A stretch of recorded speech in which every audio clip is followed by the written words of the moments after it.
Welcome. Uh, today. My name is Thomas Cotton, and I'll be facilitating this workshop. I'm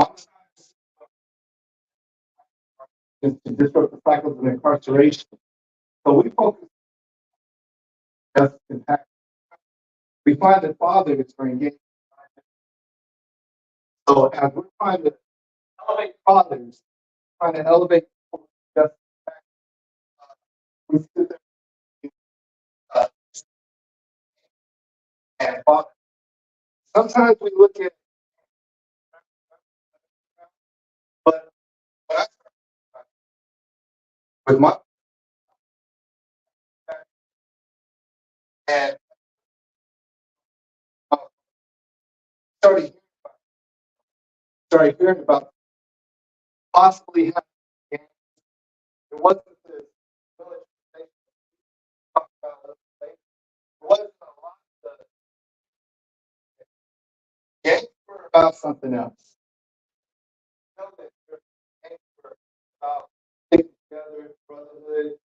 There's criminal activity. And so ultimately, if something started roughly 40 years ago, then when we create a system, a structure that dismantles the way they do things now, then begin to empower and improve. And so today, that's what I'm going to talk about. I was on a call with James, who's the founder. He gave us this call, finding a cause bigger than self. This is something that is brand new, something that I began to create uh, years ago, or not years ago, months ago, almost a year ago.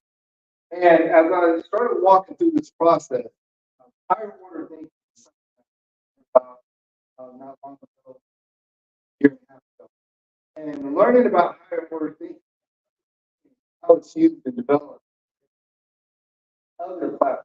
And so, I was a student, I want to get my master's degree from Morehouse School of Medicine.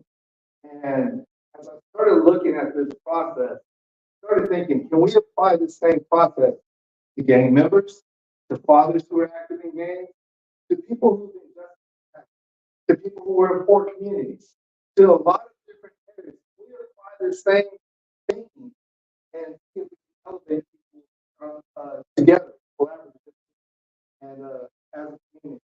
And so I wrote a paper on this and began to explore what it looks like to help people overcome a lot of the barriers that are rooted in determinants of health, whether political determinants of health or social determinants of health. There's plenty of ways that we can engage. Now, this curriculum that I'm going to talk about, is not brand new. I wrote a curriculum called Rethink Life 14 years ago, and have been curriculum for about 13 years. Over the last 10 years, we've had over 4,000 people go through a training of Rethink Life. And so we know that there's an effectiveness of working with the person. So as our mission says, we disrupt the cycle of incarceration by helping to overcome barriers by creating a blueprint for life. That blueprint is rooted in Rethink Life. But this new process that I'm going to talk about, you guys will be the first to hear about it and to really see if we can engage others. Because as we look at gang activity, there are needs and necessities. See, all right. So we're using higher father activity. That's my information. You'll be able to capture it again. But what I want to do is talk about the fourth, the problem. Talk about determinants of health. We're going to talk about the disconnect, gang mentality and lower order thinking. We're going to talk about elevation, higher order thinking, and a new fatherhood approach. Then restorative processes, transforming gangs by transforming fathers. That's relevant. That's important for us to understand because we're going to cover the concept of and implementation of higher order thinking within these spaces. We have to understand that we can strengthen the role of hood impacted fathers. Hood impacted fathers may not be appropriate, but for me it is because I am a hood impacted father. more of another story. But what I want you to understand is, like, as we're starting to think about fathers to overcome barriers, we have fatherhood programs that are out there. And these fatherhood programs are highly engaged. The effectiveness depends on the individual. So if we're going to elevate fatherhood programs and we're going to elevate fathers, we have to elevate the most important part of the process, the father. But if we elevate the father and the child is going through their own traumas at the time, does that disrupt or does it help? Disrupts. So we have to begin to create a process that elevates the child and the father at the same time. And we'll talk about this through games. So I'm going to use gang activity and gang mindset. But the reality is, this is also for fatherhood. We're here at a fatherhood conference, and it's important for us to be able to talk about that. So this concept started when I started learning something called Bloom's taxonomy. You can look it up, Bloom's taxonomy. And it talks about lower order thinking and higher order thinking. Lower order thinking is, and we'll get to this, it's just the beginning of how we think. Higher order thinking is thinking how we think. So we have to begin to see this process and moving forward. And so when you see it, you'll be able to talk a little bit more about it and understand. I'm going to tell you a little story about something, finding the cause bigger than yourself, because this is the thing for the conference. While I'm doing that, you have not signed in on the form. The QR code is there. You sign in, talk to you, and we can stay in touch. So when we think about finding the cause bigger than yourself, imagine a world where you're saying, street organization, I'm going to influence them to be way better. Imagine that. That cause is a vision that's beyond an individual. It's beyond yourself. It's something that we have to really say. It takes a step in faith, but we have to understand the history of how people fall into these situations. Now, I have, I know, late, but I want to ask you, what are some of the barriers to fathers, to dads being good fathers, for those who fall? Say, what are some of the barriers to dads being good fathers for those who are involved in games? Anybody? I saw you too. A lot of uncertainty in that lifestyle. Right? Everybody living.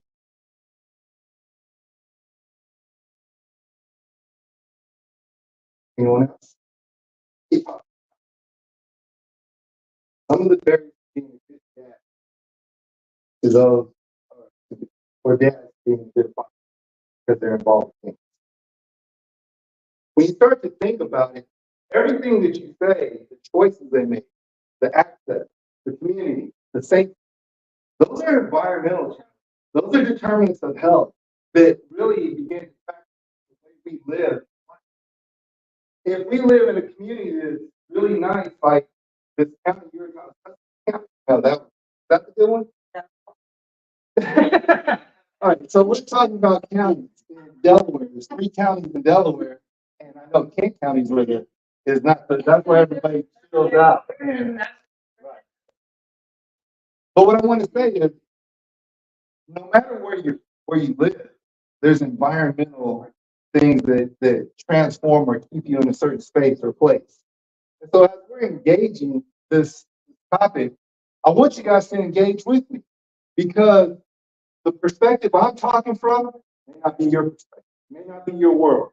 And it's okay, because as we learn how to apply this to your world, to your space, to where you're going, that's going to be the key to us engaging later on to help fathers elevate beyond gang activity or poverty or incarceration or wherever it may be, because these barriers are real. Everything you all share is real. And to the person who's experienced, it's the realest thing in the world. You can't tell them that what they're going through is not real and true. So one of the things that I'll share now and I'll share again is when it comes to breaking cycles, let's look at, instead of breaking cycles, let's look at creating new cycles. Let's help people to understand what it means to create a brand new cycle for their life. And that's what this process of what we're going to do today will help us understand. All right, so LA, we talked about this a little bit. Known for their palm trees and their beaches, Hollywood. I don't know if you all have been down Century and drove down Century. Okay, so I've been from LA all my life. And yesterday I drove down Century with my cousin, and I'm sitting here going, where am I at? This is a whole different world. That Detroit Dome is changing things. The SoFi Stadium is changing. Inglewood, he said, it's not Inglewood anymore, it's Highwood. Okay, Highwood. But you know, when I was growing up, street level everywhere. I would not come to this community at any given time, spend any time in Inglewood. Yeah, I know the Inglewood. And the reason why is because the mentality that I grew up with, the mentality a lot of people grew up with, is everybody fighting. And if we're going to be in the same community together, I couldn't have 2 or 3 men in the same room and not think that something's going to happen. But the reality is, for fathers, there's so many more opportunities for us to not be at odds, but be connected. We're sitting in this room right now, and we're all from different places and spaces, and we feel no threat. We don't feel any threat between each other because we've learned different things. We've matured a lot, right? But sometimes people don't have the chance to mature a lot. So we talk about the core determinants of health. So this is health that stands beyond the 15-minute primary care visit. We're not looking at determinants of health as in my physical body, even though that's one thing to do. We have environmental, we have social, we have gender, education, physical environments, supportive networks. You know, when we start thinking about the determinants of health, we have to begin to engage in a way that we begin to see how people live their life, the things that they explore and experience. And it's real. Again, experience is real. I can't tell anybody in this room, you come in and experience, I can't say, no, that's not your experience. There's no way you did that. I'll be a fool to do that. But the reality is that this is real, then what? What do we do that's different? How do we engage differently? Let me ask you this question because I don't want to assume. Does everybody believe that we have to engage or something has to be done about games? I'm just wondering. You know, when I think about the death that happens these days, crazy. But you know, a lot of times you got to think about the narrative that's being told to our people. When we think about this, right? I did have Milwaukee up there, but it didn't look good. We can look at the worst parts of Los Angeles, worst parts of Atlanta, Philadelphia's worst neighborhood, Oakland's out of control. We think about these areas, we think danger, we think death, we think violence. I could have thrown Chicago up there, Omaha, Nebraska, Little Rock, Arkansas, smaller cities. I can get smaller and smaller. But we can find communities and visuals like this everywhere we go. And the challenge is the narrative that's being created in these communities. The narrative that's in these communities is there's people that aren't worth our time, or give them a few little resources and they'll be okay. But coming from one of these communities is a hard thing to do, to overcome the challenges that we face and the challenge that many people will face. But one of the things that I looked at is the worst parts of these communities. And then I looked at schools. So if we want to look at this is just this picture overlaid with this. So we start thinking about the red areas. The red areas is where you have a lot of violence, a lot of the challenges, the poor community. Also, we have the worst schools. So when we talk about the terms of health, you can literally look at a map and say these areas have extreme determinants of health. Preaching through the fire, I'm pretty sure. I'm going to get to solutions because that's where I want to get to solutions. But there are some political determinants that help. The thing is, if we wait for political determinants of health or the politics and policies to change and help us out, we'll be waiting for an awful long time. Don't you think? Because we can look at the history of the United States and realize that the only way certain neighborhoods like this change quickly, is gentrification. So it's not that we help people do better, we move to other locations and we change the neighborhood and things happen. Right? So again, we start looking at this. There's a movement called Health 2030. When we address social determinants of health, we reduce health disparities and work toward health equity. That's key to the focus. So the Healthy People stuff online, they focus on 5 areas: economic stability, education, access and quality, healthcare and access, quality, neighborhood and built environment, social and community contact. So as we're looking at the problem, again, these are areas that need to be engaged. Obviously, support, because to me, it's never either or, it's a both and. So what I'm going to present to you about working with the individual is a both and. We can work on economic stability, access, healthcare, neighborhood, social and community. But if the individual doesn't change, you can give them all these things. What are they going to do with it? If they don't change, and you're giving them all these things to access, they don't know how to use the access. Then it's just going to fall on deaf ears. It's going to be a problem again. So one of the things that I wanted to think about is people want their life to be better. I ask this question pretty much every talk I do. Who here wants their life to be in a bad situation? Put your hand up high. Nobody? Right. Who wants their life to be better? Who wants to increase? Who wants to build their life to the fullest? Look, wow. Who wants their life to be in a bad place? Don't look at me. Who wants their life better than me? Right? And I've asked that question to over 15,000 people, and I've gotten the same answer every single person. So the desire for a better life is in all of us, but sometimes the way we go about trying to get there causes most of our problems. And so we have to remember that everyone wants their life to be better. Do you think gang members, fathers of children who are they're in gangs, and do you think they want their life to be terrible? Or if they're doing everything they can to survive? And so no matter what we look at, we have to look at the framework of determinants of health. And so here's a transition from the macro level to the more intimate level. So we got political context, individual context, we have determinants of health and everything else. But I want us to focus on this, the mindset and behaviors.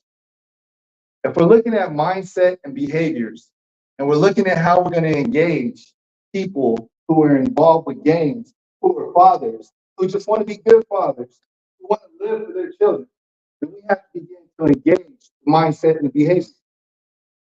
So what I want us to begin to think about is structures and systems that keep people involved with gangs, even though they want to be good fathers, even though they want to be good family people.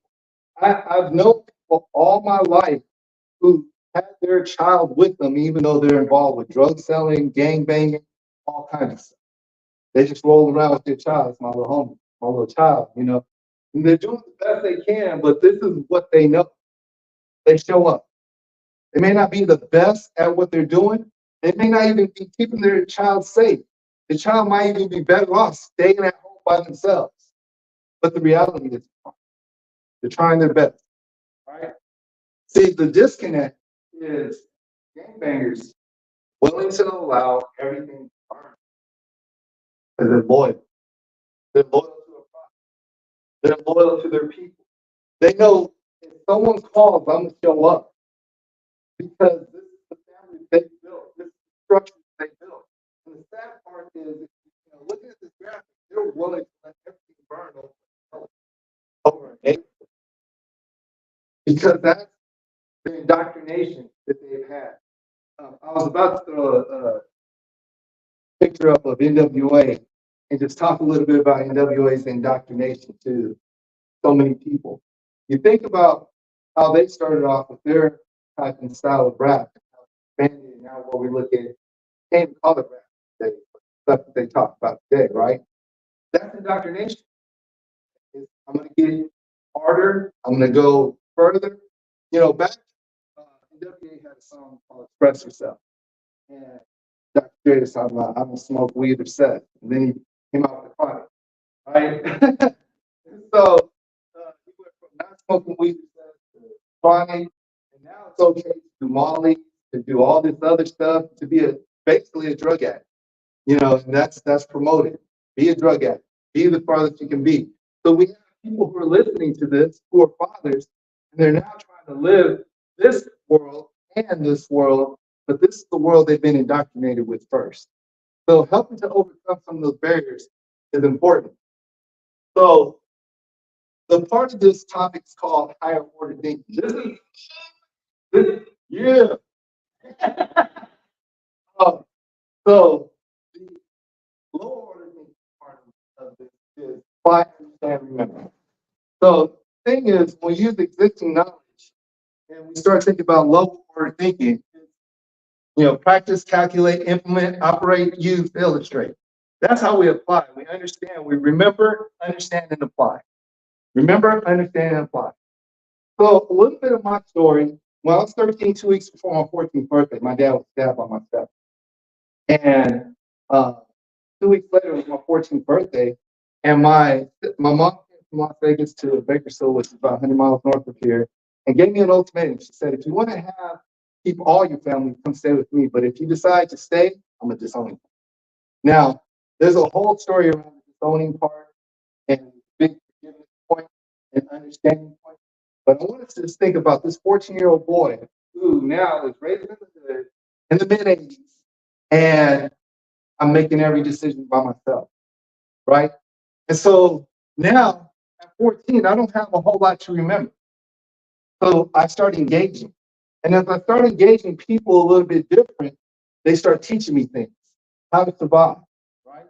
And as we're starting to look to survive, people are saying, "Hey, there's this new drug, crack, sell it. You make a lot of money. Don't quit." Now I'm good. But a year later, a little bit of food, no lights, no water, no hot water, all that other stuff. So now, wait a minute. Let me go ahead and remember. Let me memorize, duplicate this process. Here's what you need to do. They teach me, they indoctrinate me, right? I understand, I grasp the meaning. Now, you show me how to cook this stuff. Now I can apply advanced chemistry, and I'm learning how to do it as a 15-year-old, right? So this is the lower order thinking aspect of stuff. How we engage and how we get indoctrinated with information is important. There's still this desire to overcome all my barriers and everything else, but there's this need to survive at the same time. Gangs were all around me, so most of my friends, my family, and everybody involved with gangs. So what am I going to do? I'm either going to be involved or go a different way. Now, I could have, hindsight, I can look back and I can say, I could have went a different way. No one would have did it to me. But that's not what I was told then. There's a lot of things would have happened to me if I go a different way. And so that's all I know. So I want you to think about fathers these days. They have children. They want to go a different way. But now they have all these same type of circumstances they have to engage. So what I'm doing now is I want you to create empathy for people to understand that lower order thinking is a process. But it's not a process that is hopeless situation. So when you start thinking about lower order thinking, it's the thinking skills that kind of give you the basics. I'm going to share with you another lower, in my opinion, and through my research. It's not, it's a good theory, but another good theory about lower order thinking. As coach, what's the most important thing?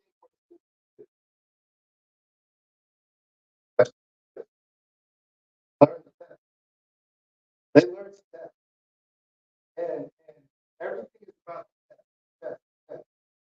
And if you get good at the test, then you can move on, and everything will be good.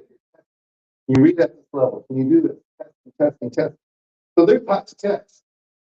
The best schools out there don't teach tests. They teach you worldviews. They teach you critical thinking. They teach you art. They teach you how to manipulate science and all these other things. But the schools we're talking about teach you to the test because that's how they get their funding. And so when we start thinking about teaching to the test, it's easy to get these three levels out the way. And if we can get you good at these three levels, then you can move forward. But that's what gets boring to kids also. You know, I'm about to be older. I often say that because it's funny when I think about my age, it doesn't feel like I don't know how I got here, but I'll be 52 in July. And the way I was raised, we talk about the good old days. We talk about the 80s and 90s. Man, when we were growing up, this is the way it was. This is how but we weren't taught chess either. We had PE, we had band, we had art, we had wood shop, metal shop, all these other shops. School was kind of fun to go to. I just didn't afford it. That was me. But the reality is, when we start thinking about low order thinking, it's not a terrible. It's just you can't stop there. You got to be engaged. See, people with lots of low order thinking skills have the ability and be capable of going to high order. Right? So, this is one of the quotes from the paper. People who have not been able to move beyond lots, being able to recall information and memorization, have a hard time competing for opportunity. And that's a proven study. And what I want us to understand is, we can have this information. What are we going to do with it? So for me, as a person, I'm not the kind that loves to just talk about research and this is a great theory and everything else. Like, where's the application of what we're going to do? And how are we going to move this forward to really impact what we know that are out there that need it? We can't continue to wait for systems and politics and everything else to catch up. Most of us are on the ground. We're grassroots in what we do. So when we think about the disconnect, we think about low order thinking skills, we think about how people just remember, understand, why. This is the foundation for elevation. And so this is where we're called to the bigger cause themselves. This is where we begin to see that, wait a minute, I'm called to something greater because I see something that needs to be greater. There's a need out there that we can meet. And for me, I've been the kind of person that, hey, if there's a need out there, jump into it. Let's get it. Let's go. I don't like Dr. Rollins to sit here in the front. We do meetings all the time. Meetings are 1 hour. Let's go. That's it. And why? During those meetings, we got to get the information that we need to understand, and then we have to start beginning to put solutions together. And the reason why is because for every single problem that we see out there, every single problem, there's a solution. But we can't be so focused on problems that we miss solutions. No matter how hard the problem is, there's a solution for it. So I want you guys to look at this real quick because this is the reason why we need a bigger solution. We need a bigger solution because we have headlines that look like this. Okay? And this is going to keep going. When you think about children, they just want to be with their parents. I know a lot of people who were incarcerated and said, man, I didn't have a dad around, and that hurt. But then we also have headlines like this, and understand why some dads weren't. We also understand some dads weren't around because they're trying to figure out life on their own. And they're trying to make it work. So we got to begin to elevate our thoughts, elevate those around us. So for organizations, people who want to be a part of the solution, I'm going to present today a new solution. And it's a solution that was based upon my history and the history of the thousands of people out there. And when we start to think about engaging people at a high level. We got this engagement is not just because we want to say, hey, look at me.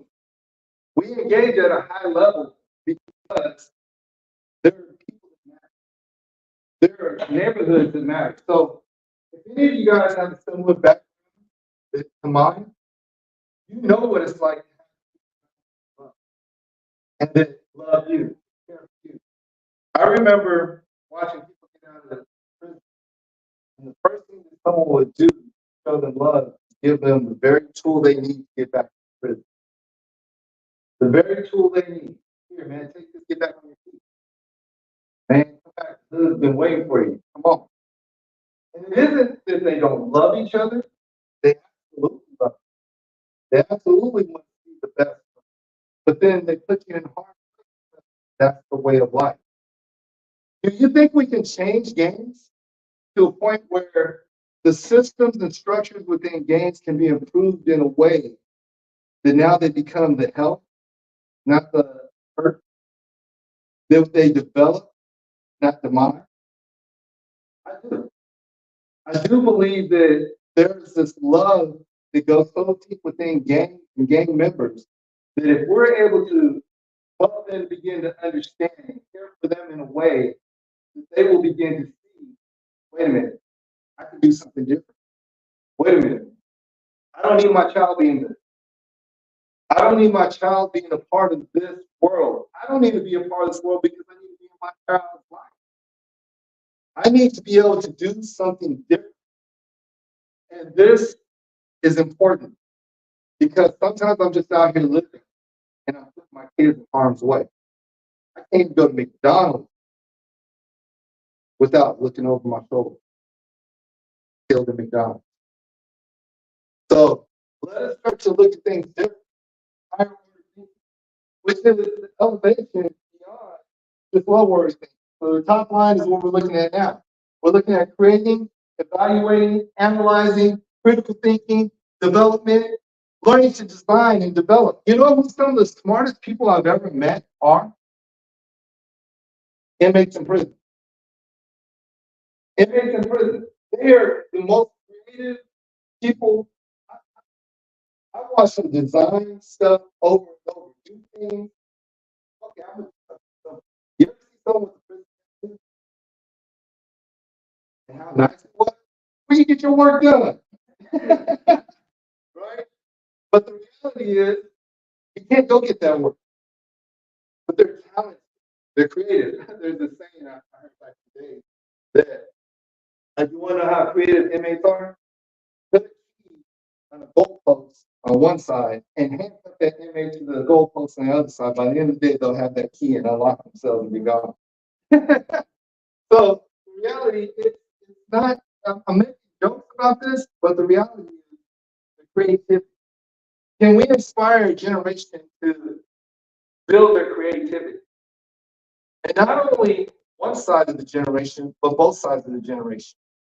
And that's one of the things where this restorative process that I'm about to introduce to you, it works for both sides. It's not just about a father who's in prison who wants to get out and be the best father they can for their child. It's about engaging the child who also engages the community, who also engages the people that their father knows, and their whole circle and their whole world, so that everybody is becoming equipped. It's about creating places for gang members to go and utilize their creativity and their entrepreneurship and all the other things that they've been a part of. But it's also giving the love back to the gang. That if you want to be a part of this part of the gang and how we're doing it, and how we're building each other up, you can do it. And there's going to be a certain part that will be like, nah, man, I'm about these streets. I'm going to stay here in these streets. And that's okay. But what we're making it okay for gang members to do is to love upon their family and still be safe. We're giving them, we can create space. This redemptive process creates space so the very structure that they find themselves in becomes the very structure that gives life to those around. And this restorative process is called the new G mentality. A G is a gang member who's been a part of the gang for a long time. The one thing about G mentality is it never goes away. Even if a person changes, they're still a G because the experience they have. Remember, you can't take away someone's experience. They know what they know. They've experienced what they've experienced. But we have to begin to looking at development, not demise. We got to look at how we engage people with the new mentality. So I wrote a book on the new mentality. Done it. I'll press it really soon. And it has 8 different points in it. And these points help a person understand the bigger picture. The equipping of someone to the bigger picture is important. And one of the things I'm going to do with this book is listen. So I want to have it translated into a place where people can watch and listen and feel what's happening through it. Because we get these movies all the time to show that, man, I was just about to get out. Minister Society happens, right? If you know the movie, you know I moved to Atlanta, but back like this, right? So we have to begin to understand it too. One of the biggest things about the new mentality is getting people to understand that we're not in it. If I walk up to this man right here, I say, how you doing? So we can have a conversation that moves on from there. We can get to know each other. We can find out commonalities. But if I'm like, you're already a friend, I don't know you, what's up, bro, homie? If I'm that way, it's a little bit different. That's the old mentality. The new mentality says, you're a person that we can work together, thoughts and dreams. You never want to be in that way. You want your life to be better.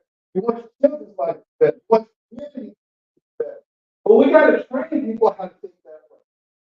Because every other way they've been taught to train and to see this is that you're an enemy. Because you live across the street, because you're from, you're in your 30s or 40s. We got to begin to see it different. We talk about how we lose our heroes often in the community. And the reality is we're going to keep losing heroes because we don't know how to create more heroes. People come and go. And we can't lay our hat on Nipsey Hussle. We can't lay our hat on Martin Luther King Jr.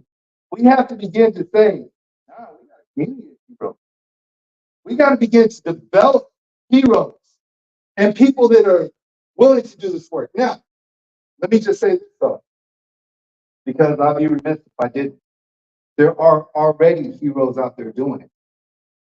We got to have a system that comes alongside of them and elevates their work. So what I'm talking about right now is not about me and what I do.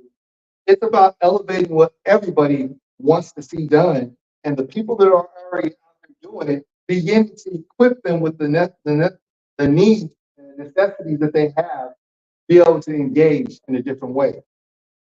This new G mentality is not taken away from anything that they've been through. It's real. But we got to begin to engage differently. And so as I begin to engage this process, start thinking about what are the simple systems and structures. What's the most important part of change?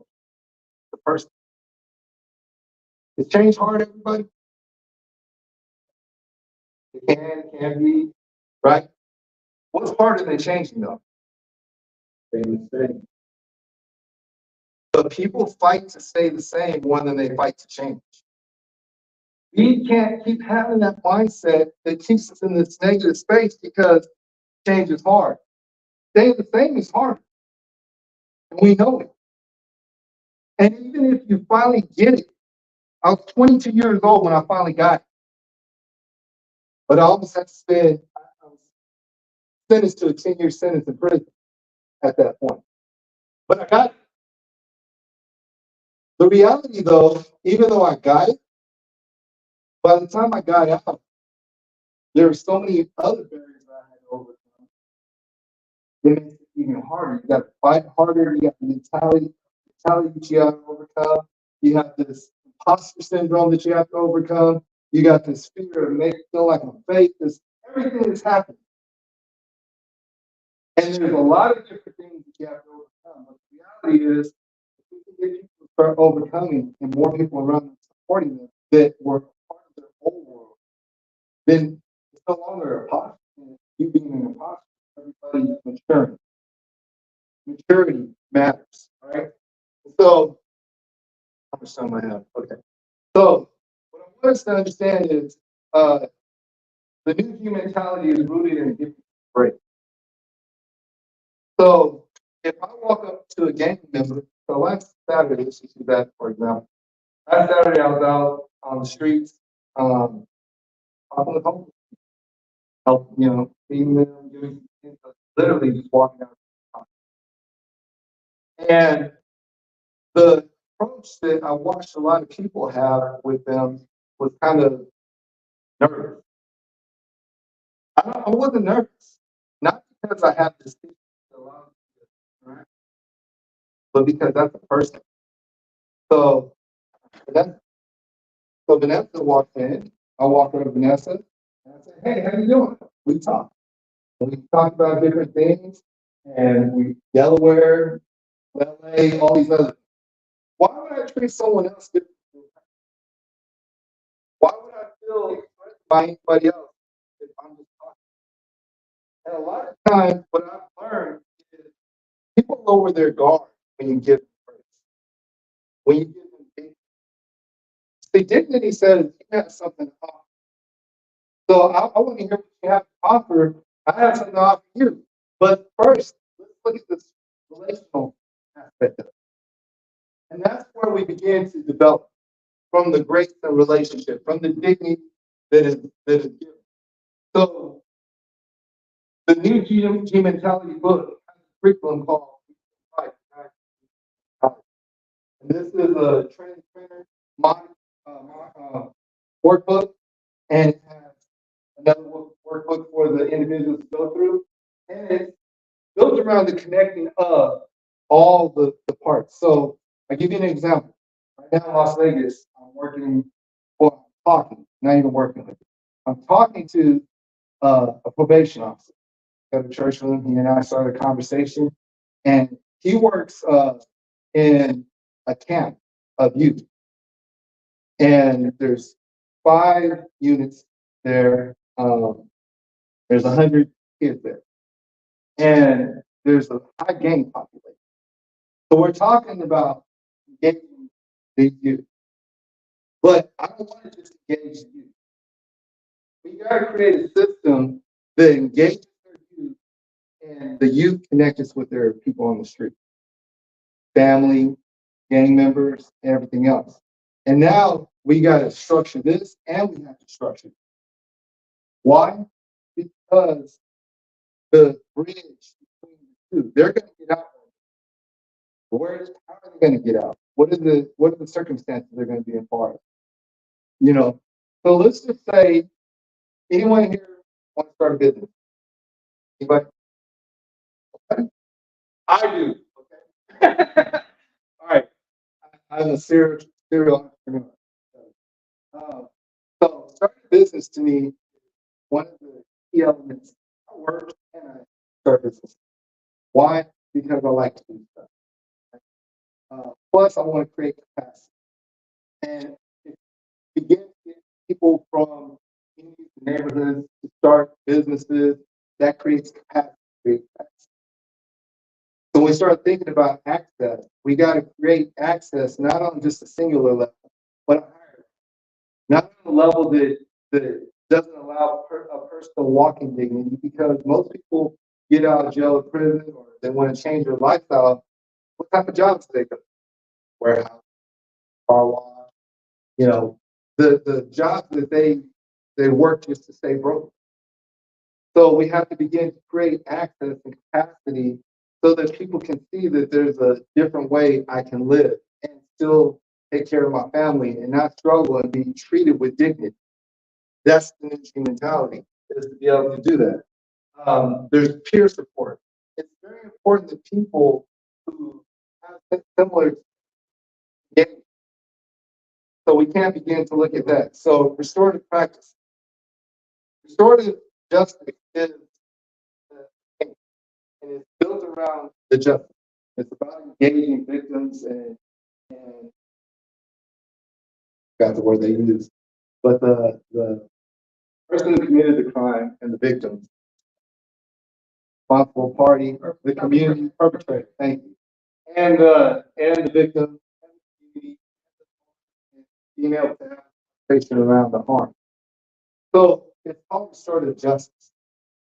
But if we're rethinking and reimagining, just like they did restorative justice, and now they call it restorative practices, that are now in your schools, and they have the way where you can bring kids together to have these conversations of who's been hurt and everything, and it's just expanding. I used to teach it for foster system, and so the restorative practice is a reimagination of restorative justice, just like higher order teaching can be reimagined to engage this population of gang impacted fathers, hood impacted fathers. And so we got to begin to start to think outside of just looking at higher order thinking as an educational tool in a higher learning system. It is an educational tool that we can begin to elevate people and help them just think different. Rethink Life, when I first started that 14 years ago, reentry was all about just getting you a job and moving on. We count the numbers, and I started with the Urban League of 10 years ago, and they were just getting. And I said to them, "You can do all these things here, but what about the next level? What about when you're not around anymore? How does that person begin to provide and begin to move themselves forward?" And it was important for them to see there was something different. So we began this process 10 years later. We're still in this process of elevating the person. So I want us to think about, again, restorative practices. So when I think about restorative practices, um, we have to begin to look at the DNA. When people have a resilient DNA. What I mean by resilient DNA is that anyone here ever been through it? Nobody. Resiliency says, even though I've been through all that, I'm still here. Even though what you've been, you're still here, still trying to elevate and grow past whatever you've been. That's resilient. So when we have the ability to withstand and stresses and so dependent factors like stable nurture. So we know that biologically we're also uh, susceptible to certain things. So our DNA has certain strands, and I talk about this often because I have a child who's I know, oh, I've been around, he's been around his family, raised, but it's just like he's just like in attitude, character, and everything else. So there's a lot of things also that are just in DNA. So we can't just be like, well, if we do this for this person, they're going to be okay. No, we have to engage in a whole other process of helping someone to mature beyond just traumas and everything else.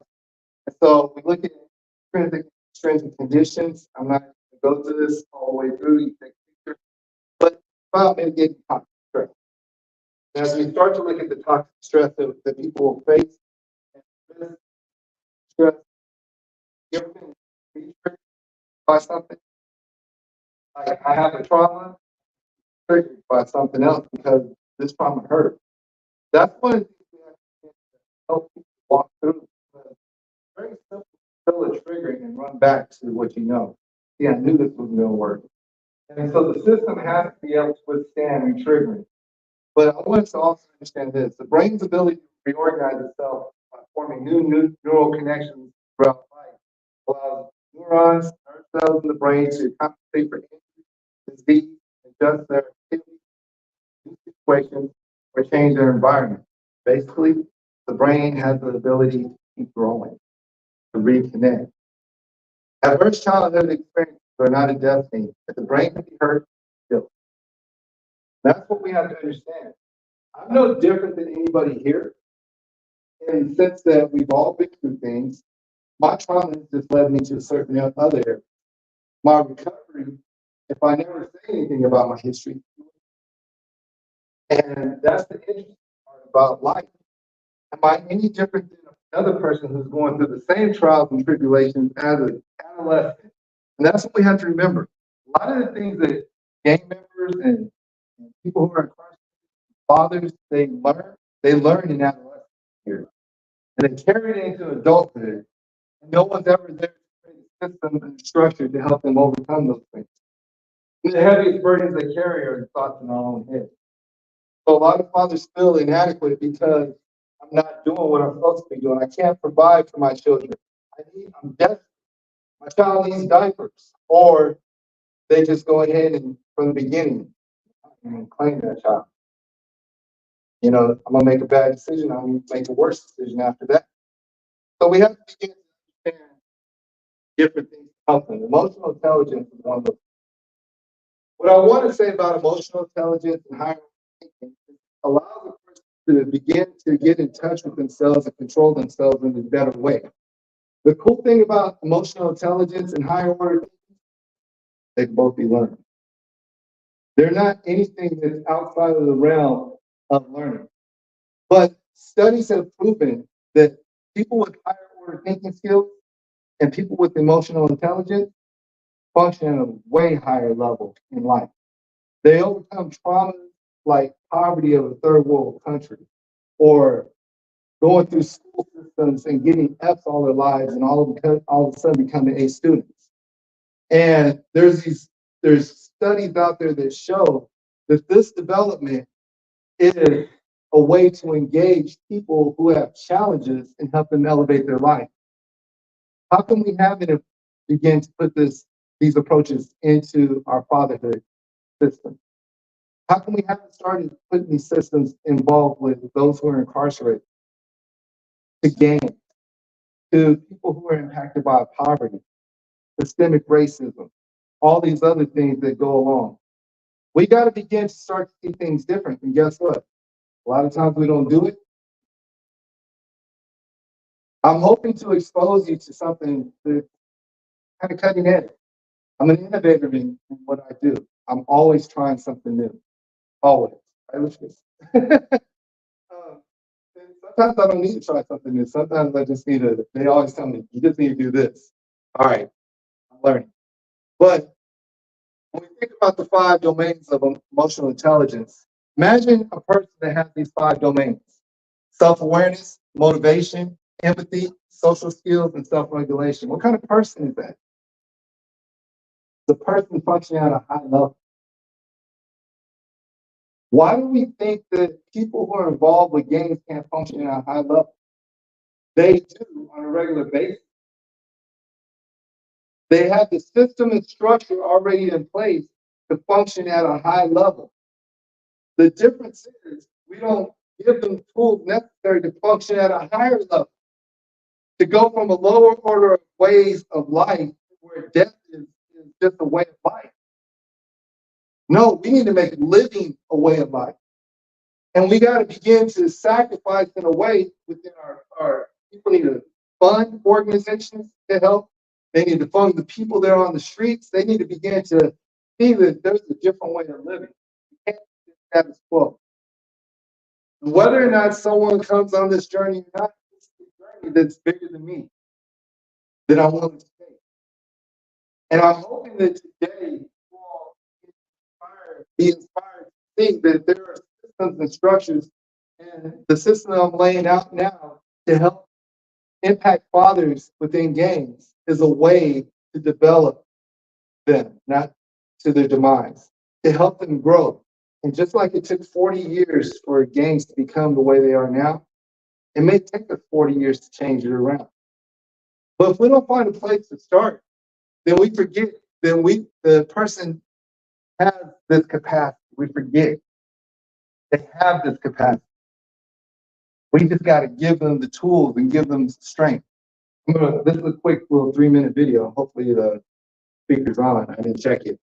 And it's just going to talk about emotional intelligence. Yeah. So let's turn the speaker. Let's make sure my computer's on. Any questions while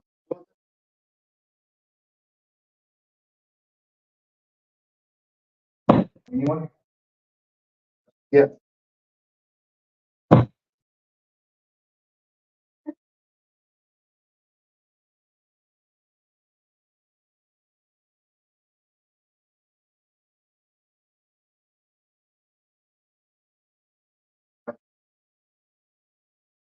We got, not that I'm starting this. This is not, so we're going to start a new system for people to engage.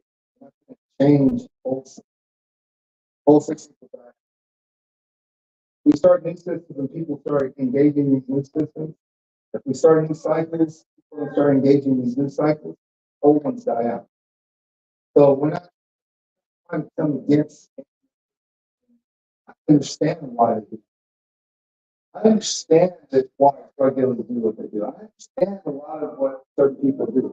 Some people understand. But for the most part, I understand some of the challenges that they have.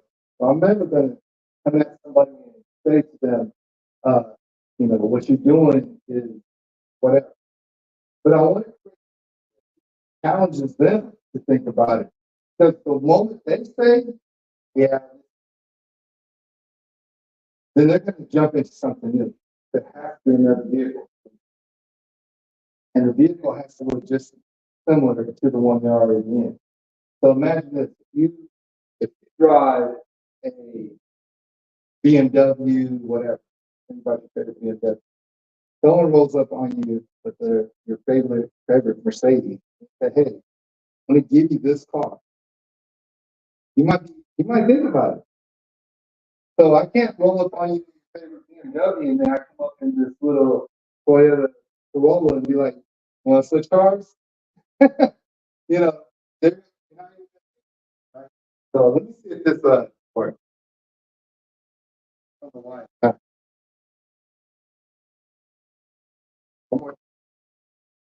Bear with me a moment.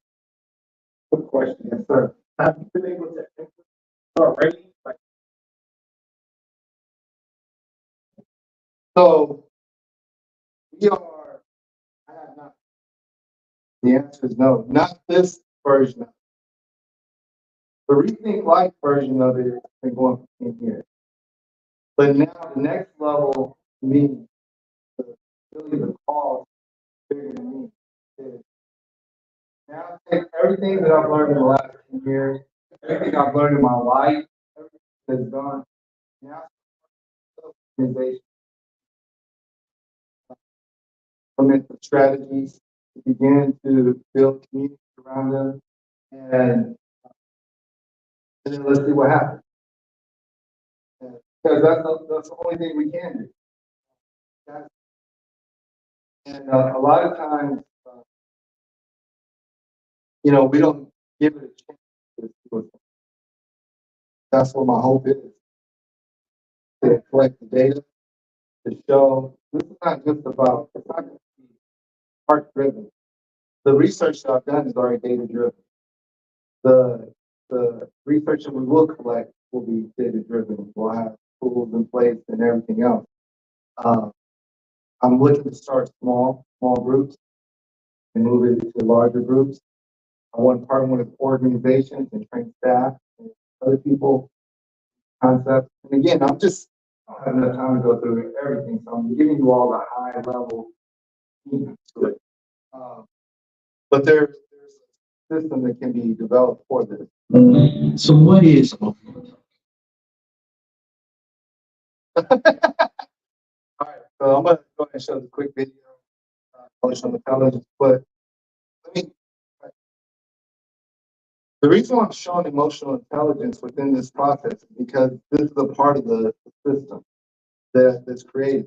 the higher order thinking system, emotional intelligence, engagement with fathers, the thinking life system, the book, the, the, the 8 tenets of the New G mentality, just really speaking to a person in their situation and giving them permission to branch out and see what's new.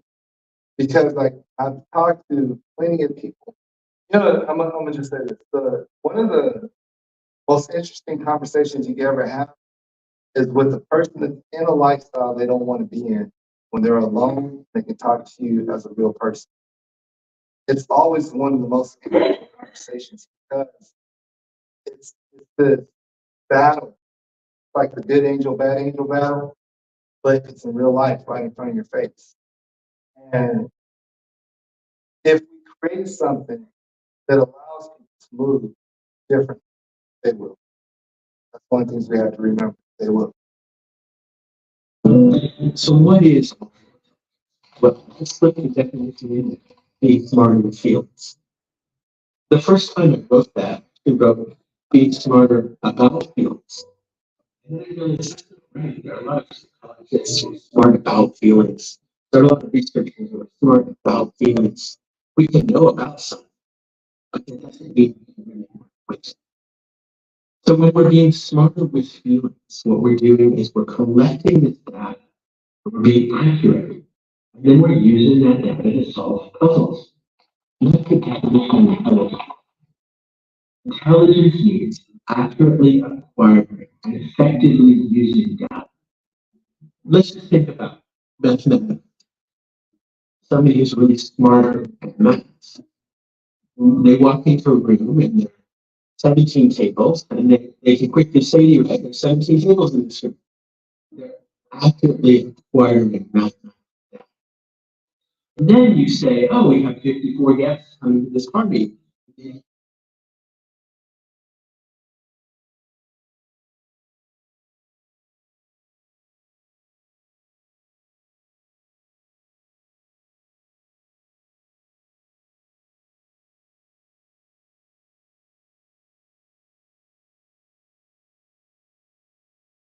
It's messing with stuff.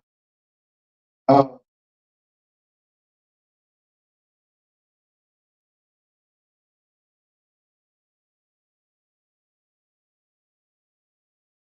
right. So basically, start to the point where getting in. So what is,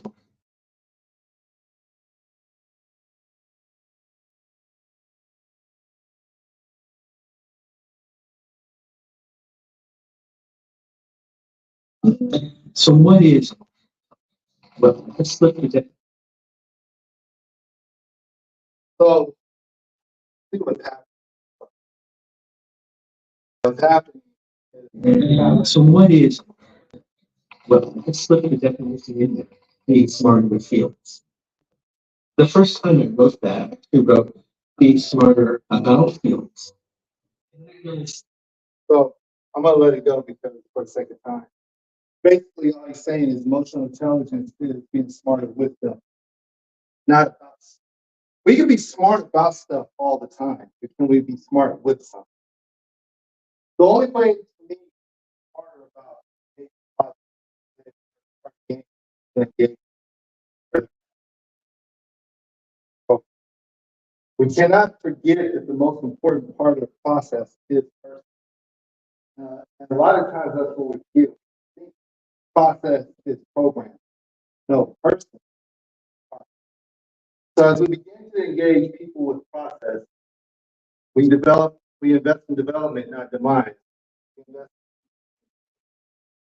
And the investment of the new G mentality is to get people to think what they know. I don't want to get rid of what you know. I want you to grow it. That's the difference between what's being done and where we're at. A lot of times people tell people involved with games, you got to leave the game. You got to get out that life. You got to do this. But imagine someone walks into your house and they say, leave your family right now. You got to. They're toxic. They're this. They're that. No matter how toxic your family is, you're not going to leave them. So you create conflict by making people take what they know and get rid of it. You literally take away years of blood, sweat, and tears. And you tell them to do something different, but you don't really equip them for what's new. Or, what sounds better? Your household toxic? How can we help? How can we engage you in a way where everything you know has value to it because you have worth, you have dignity, and there's a reason why you're in this situation. And now let's take this and let's say, hey, I care about your other family members also. And we go around and connect with your family members. And we create. And for those who are like, no, I'm still about this life, they still love their family. And if some of their family are willing to do better, can do better, and help my family, please. I'm a lost cause, but help them. We know that story. We can feel that. We just got to create a system that allows us to engage that story. That's what this is about. And that's what's been created, is a way to work with the practitioners that are on the street, a way of engaging those who are involved with the justice system, and it's a way of helping fathers to move their lifestyle and life forward in this new mentality. So I hope that you all filled out the sign-in form. I would love to stay in contact with you. And there's my information. Um, there's more. It's right here. It's right now. It should have been done right now, but a lot of things come up. But it's right at the cusp of launch. So, any questions or any thoughts you want to share? That's it.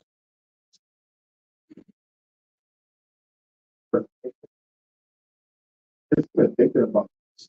When it comes to gang members, that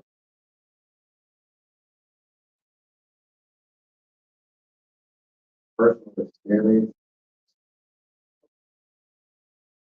basically, because it's arrested. Yes, we were labeled a gang. In that respect, it's talking about self, friends, take off. Not as easy.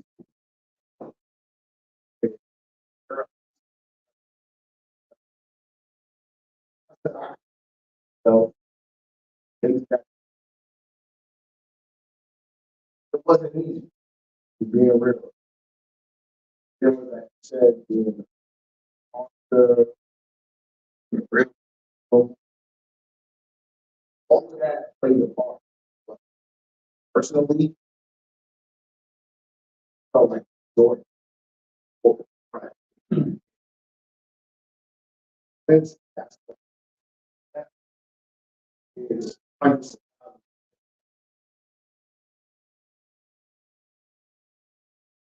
They do to know there's somebody that cares. Up into my support system with that. Okay, probably be president. I won't be here. Let's say that. Worse, doing the same thing. I'm with you.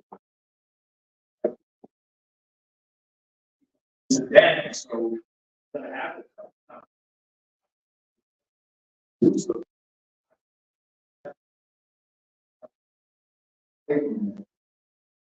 that's what it was.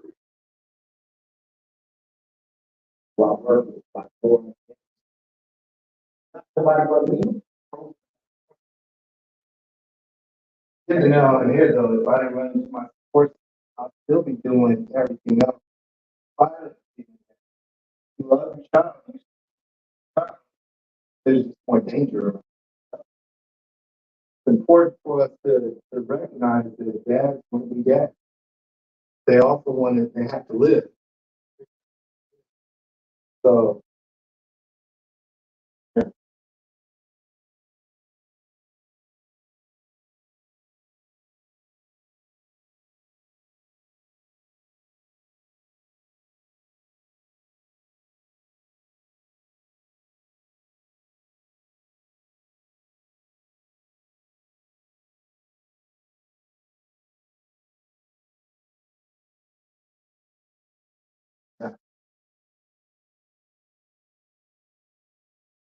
And that's the thing.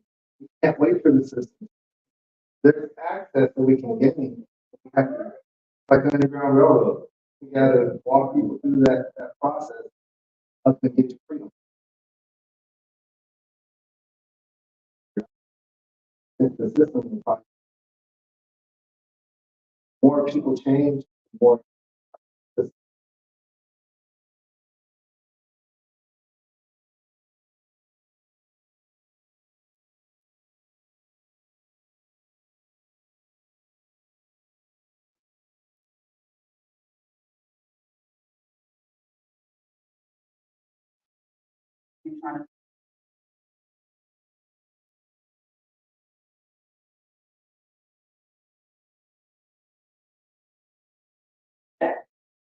And we'll also do this, so just gonna.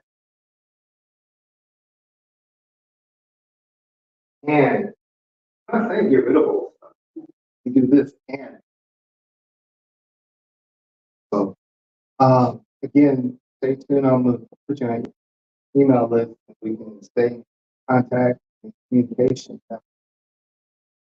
See what we can do in your part of the world. What Yeah, sure.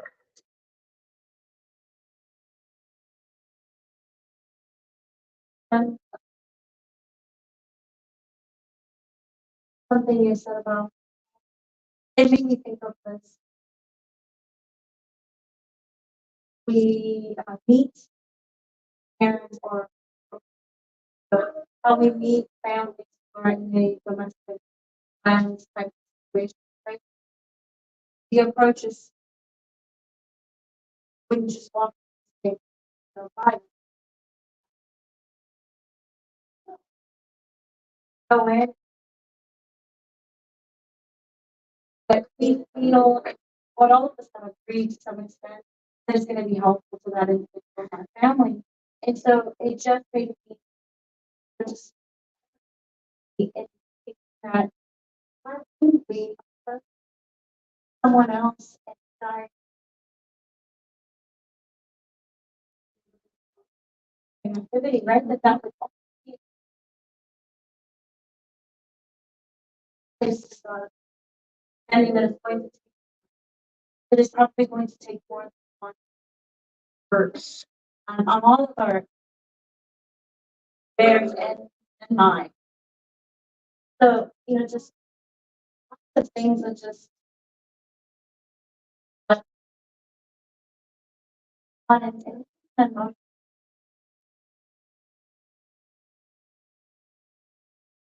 I work with families in the county jail where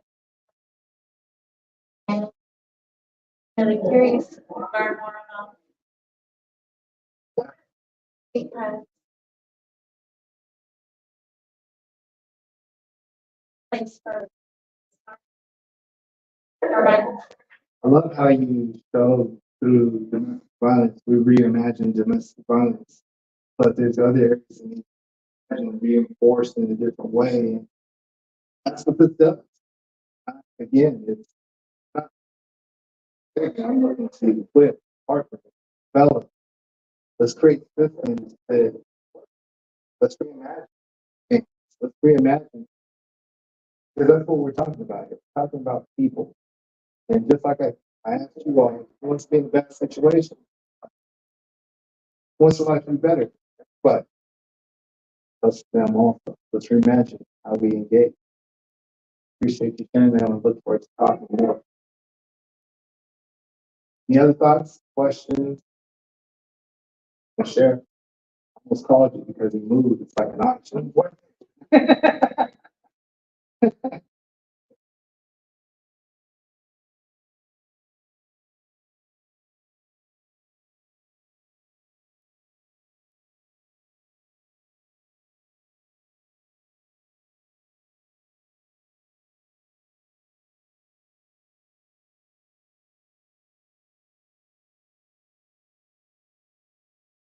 Yeah.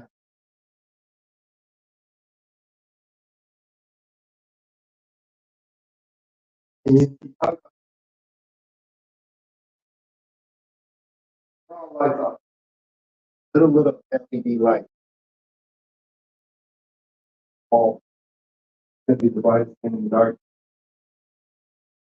Gotta be able to be the bright light in the dark. Doesn't mean to be that big. And to get closer, it gets bright. You have to embrace people through relationships. Let the light go shine. I appreciate you all joining my talk today. And this is my first introduction to this process to the public. Now, please, again, if you haven't used the form, I'd love to have your information. Connect with me. I have more information I can send to you in the conversation. Enjoy the rest of your conference.